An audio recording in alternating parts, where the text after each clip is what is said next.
Bonjour, je suis Axel Hubert, je suis coach et formatrice. Je suis aussi auteure d'un livre sur le deuil qui s'appelle Le deuil, une odyssée aux éditions MAM. Je viens vous proposer aujourd'hui un autre regard sur le deuil.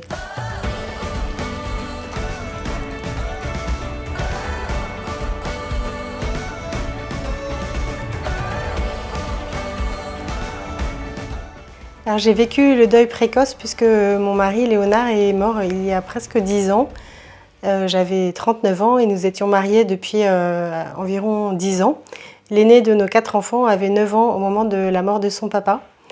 Léonard est mort des suites d'une maladie neurodégénérative qui s'appelle la SLA, qui est plus connue sous le nom de maladie de Charcot. Peu à peu, la personne qui est atteinte de cette maladie va perdre la mobilité des membres, mais aussi va perdre l'usage de la déglutition, de la parole et pour finir de la respiration. J'ai vécu ce qu'on appelle en fait un pré-deuil ou encore un deuil blanc. Donc un deuil à faire, c'est-à-dire un renoncement à faire alors même que la personne est toujours présente et toujours bien vivante. Nous avons eu à faire le deuil d'une certaine intimité puisque nous avons dû à un certain moment être aidés et que donc des personnes, des tiers, parfois des amis, des proches et également des professionnels ont dû venir à la maison pour nous aider. J'ai dû faire le deuil aussi d'une certaine énergie puisque j'ai été impactée physiquement par la maladie de mon mari ayant été bien sûr fatiguée. J'ai dû aussi faire le deuil d'un certain schéma du bonheur, d'une certaine peut-être idéalisation du bonheur, en tout cas le bonheur très insolent que nous vivions tous les 6, Léonard et nos 4 enfants et moi, eh bien, a été un peu suspendu, un peu mis sur pause et il a donc fallu réagir, je dirais, et trouver une autre forme de bonheur. Nous avons dû faire face à cette succession de renoncements, de deuil qui était à chaque fois de plus en plus fort selon les différentes étapes de la maladie, jusqu'au saut final qui a été la vie de Léonard, parce que Léonard est mort le 27 novembre 2013. Et donc depuis cette date, eh bien, je fais face, les enfants aussi font face eh bien, à cette absence physique, à cette séparation qui se prolonge dans le temps. Et évidemment, c'est un deuil et donc c'est une souffrance. Un des beaux cadeaux aussi que j'ai vécu, c'est le cadeau de la foi. Alors ça, c'est un cadeau que j'ai depuis que je suis baptisée, depuis que je suis toute petite. On pourrait dire que je suis tombée dedans toute petite. La foi, elle m'a jamais quittée. Donc ça, c'est une chance. Et elle aurait pu me quitter en fait lors de ces moments tellement difficiles et tellement douloureux. J'aurais pu être ébranlée dans ma foi. Et par chance et par grâce, je crois foncièrement que c'est une grâce, j'ai reçu ce cadeau de la foi. J'ai été confortée dans cette foi. Et cette foi, en fait, elle est complètement indissociable de mon espérance. Et cette espérance, elle continue à m'habiter dans le deuil. En fait, c'est vraiment l'espérance que un jour ça ira mieux. Donc ça a été vrai dans la maladie, c'est d'espérer que peut-être Léonard guérirait. Et puis depuis le deuil, c'est d'espérer que je vais aller bien, que je vais continuer à aller bien, que je vais continuer à faire mon job de femme, de maman, de professionnelle. Mais c'est pas que ça. C'est aussi espérer que je vais avoir les grâces du quotidien pour aller bien. Et puis il y a une troisième chose, c'est toujours en lien avec la foi et l'espérance. Cette troisième chose, c'est de se dire, nous sommes nés et nous ne mourrons jamais plus. Nous sommes nés en Jésus-Christ, nous mourrons en Jésus-Christ. Léonard est mort, je vis le deuil, mais un jour nous allons nous retrouver.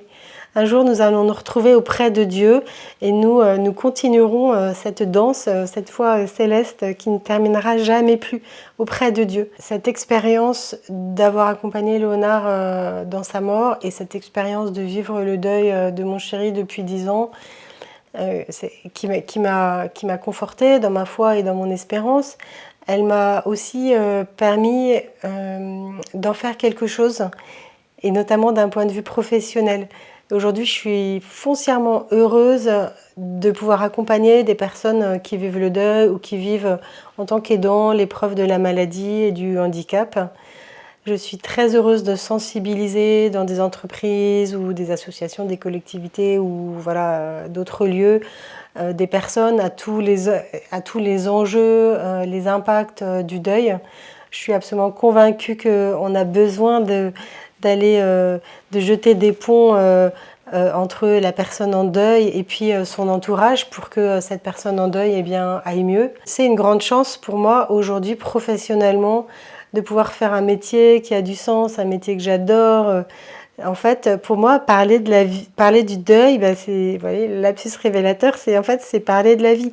C'est me permettre d'aider des gens qui peuvent avoir un peu l'impression, un peu le sentiment qu'une partie d'eux est un peu morte en eux avec la mort du proche. Et donc, c'est pour moi d'aller les aider à aller chercher leur élan vital, d'aller les aider à se reconnecter à quelque chose qu'ils ont en eux, simplement besoin d'un petit coup de pouce. Alors cette expérience d'avoir vécu la maladie, le handicap et puis la mort de Léonard, ça m'a profondément transformée. Il y a un proverbe ou un adage, je ne sais pas trop, qui dit les vivants ferment les yeux des morts et les morts ouvrent les yeux des vivants. Alors je me retrouve totalement dans cette phrase, dans la mesure où d'avoir vécu cette expérience de la maladie, de l'agonie de Léonard, qui a duré 3 jours, de la mort de Léonard, ça m'a profondément transformée. Et je me préfère aujourd'hui plutôt qu'avant la maladie de Léonard. Avoir vécu ça, ça m'a permis de vivre d'autres priorités, comme si j'avais laissé tomber le superflu pour ne garder que le plus important, que l'essentiel. En fait, ce qui est vraiment important, ce qui compte vraiment, c'est d'être en lien avec les personnes.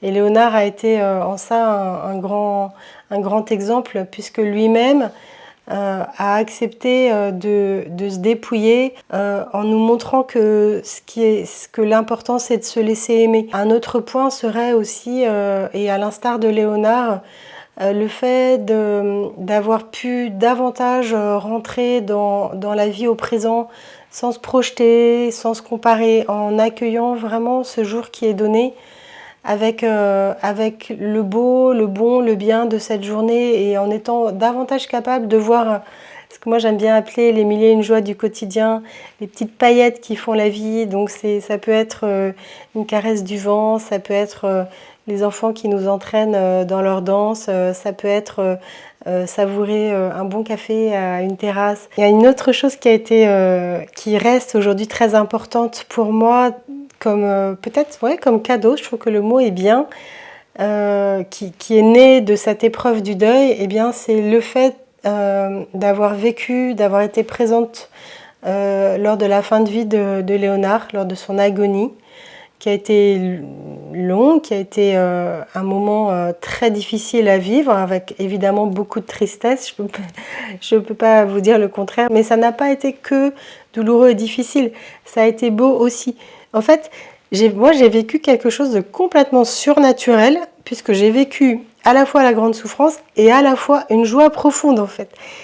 Une joie de vivre sans phare, sans détour, sans mise en scène, l'accompagnement dans la mort de mon chéri, de mon amoureux. D'avoir pu lui dire tous ces petits mots qui étaient importants, d'avoir pu lui dire merci, je t'aime, d'avoir eu cette ultime demande en mariage. On avait l'habitude de se demander en mariage très souvent, quasiment tous les jours. Et la veille de sa mort, je l'ai redemandé en mariage. Je lui ai dit alors...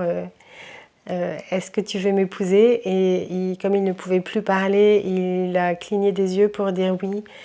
Et puis moi, avec mon naturel un peu impatient, parfois impulsif, je lui ai dit bon alors, et toi, tu me demandes? Et il a cligné des yeux pour dire oui. Donc c'est un moment qui reste vraiment gravé dans mon cœur. Et si les souffrances de Léonard avaient dû être abrégées, je n'aurais pas eu ces moments-là qui aujourd'hui sont tellement importantes pour moi et me permettent d'avancer dans mon deuil aussi. Et puis j'ai également dans ces moments donc très douloureux aussi ressenti, fait l'expérience de la présence de l'Esprit Saint, de la présence de Dieu. J'ai vécu lors de la fin de vie de Léonard c'est comme si en fait j'avais été prise sous l'ombre de l'Esprit Saint. L'Esprit Saint était là, c'était palpable. J'avais la tête dans le ciel alors même que je vivais quelque chose qui était tellement douloureux et que je savais que je ne reverrais plus Léonard ici-bas dans ce monde. Voilà, donc ça, vous voyez, ça a été aussi quelque chose de très beau et de très fort et un des cadeaux de cette expérience du deuil. Un autre serait aussi cette certitude qu'un jour je retrouverai Léonard. Donc je ne le verrai plus ici-bas, mais je le retrouverai un jour. Et je sais aussi que de là où il est, Léonard intercède. Alors, il y a pas mal de choses que je pourrais conseiller à une personne qui vit l'épreuve du deuil. Peut-être déjà la première chose, ce serait d'aller chercher un espace ressource, un espace dans lequel eh bien, elle pourrait se livrer, elle pourrait dire tout ce qui l'habite. En fait, c'est un peu la ressource de ce qu'on appelle l'intelligence émotionnelle, c'est qu'en fait, on a besoin de parler, on a besoin de raconter, on a besoin de dire que c'était un mercredi et qu'il était midi 18. On a besoin d'évoquer ses souvenirs avec ses souvenirs de la personne défunte. On a besoin en fait de pouvoir sortir au dehors ce qui habite au dedans. Et pour pouvoir sortir au dehors, on a besoin d'abord, dans un premier temps, eh bien, d'aller intérioriser. C'est normal pendant un moment d'être un peu solitaire et de rechercher un peu cette solitude. Et puis, à un moment, eh bien, on va sortir de cette solitude pour aller à nouveau appréhender la relation et pour pouvoir dire à l'autre eh bien, ce qui habite en soi. On va dépeindre les différents états qu'on est en train de traverser. On va pouvoir extérioriser de la bonne manière et au bon moment et à la bonne personne eh bien, tout ce qui nous habite en termes de tristesse, en termes de peur, en termes de colère, en termes de dégoût. Et puis avant même ces états émotionnels très forts, on va aussi pouvoir dire à quel point eh bien, on est choqué, un peu anesthésié, même prostré. Peut-être on va aussi traverser une période un peu de fuite en avant ou de déni. Donc voilà, on va prendre le temps de regarder ce qui se passe en nous et d'écouter tous les messages de tous ces états émotionnels en fait, pour pouvoir ensuite remonter vers la renaissance. Et là, on va pouvoir rentrer dans le consentement à la perte en disant au revoir à ce qui est perdu. Alors je peux dire au revoir tout seul, je peux dire, mais en fait ce sera beaucoup plus aidant de dire au revoir lors d'un rituel. C'est pour ça que eh bien, on fait des cérémonies pendant les obsèques. Je vais avoir besoin d'exprimer à la personne défunte que je la laisse partir et que j'accepte de lui dire au revoir.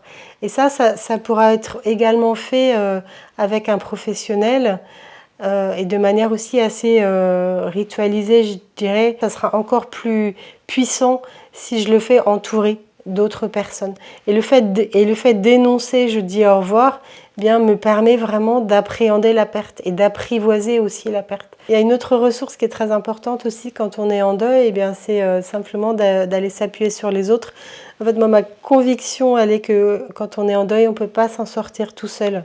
Donc, bien sûr, le deuil, c'est une odyssée solitaire, mais cette odyssée solitaire, elle se fera d'autant plus et d'autant mieux que en fait, elle se fera en étant accompagnée de personnes qui pourront mettre la main sur l'épaule et qui pourront aider de manière concrète en faisant quelque chose ou simplement par leur présence et leur écoute silencieuse ou la qualité relationnelle qu'on va avoir. Toutes ces ressources, vous pourrez les retrouver sur le livre que je viens de publier qui s'appelle Le deuil, une odyssée aux éditions MAM. Et vous pourrez également les retrouver dans le podcast Se reconstruire après un deuil sur l'application Prier aujourd'hui.